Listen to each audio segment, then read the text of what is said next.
Hi Preeti. This reference that you picked itself is a painting, and I think it's a great painting here.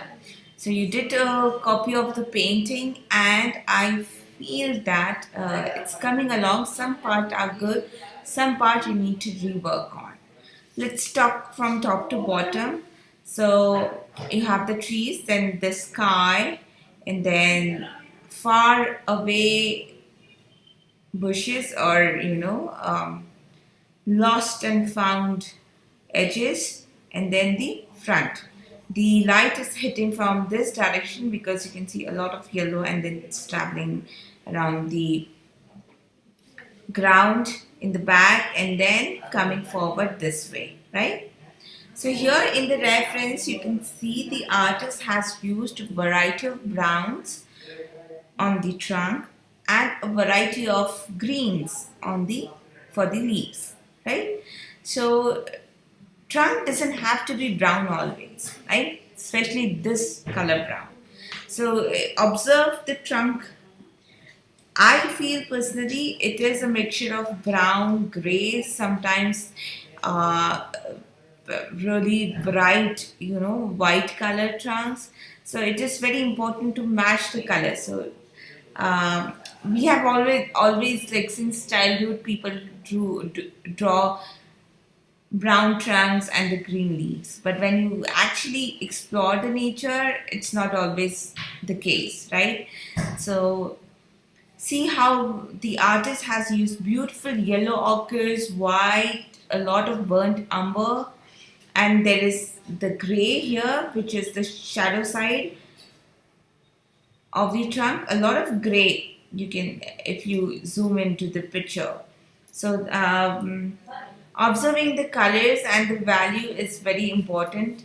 Secondly, I feel that the bushes, again we are trying to give volume to the bushes, they are not flat. So how will you achieve volume? By shadow shape, cast shadow, form shadow, then middle light, and so on. So same thing that we did in the still life. So this is basically a still life. When we do a copy from photo or from live, the only difference is the still life is much bigger than what than us, right? Here mostly the still life is smaller, if and this is a much bigger still life.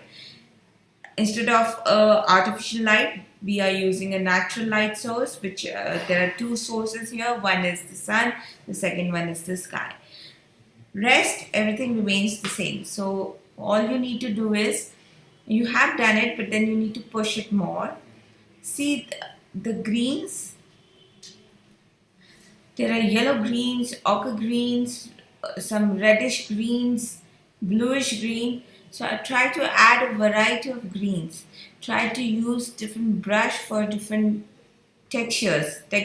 So the leaves are very small. Here it's a bunch. So this texture is anywhere different from this one here. So these are small things that you need to keep in mind. I think your sky is fine. The leaves are coming along. Still I feel that you can push them more. Use smaller brush versus bigger brush. Add more ochre and some shadow shapes on the trunk. Here in the back, see the artist has used gray color, pure bluish gray, to show the distance. So that is missing from your painting. And then as we travel towards the ground, it's not yellow, it's pure yellow, ochre, and green. So there is a mixture of grass, the dry grass, and the sunlight.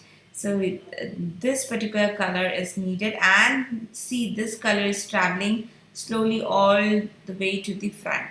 So you need to repeat the same here. I think you have laid down the first layer. You need to work on the second layer of colors and enhance your painting overall.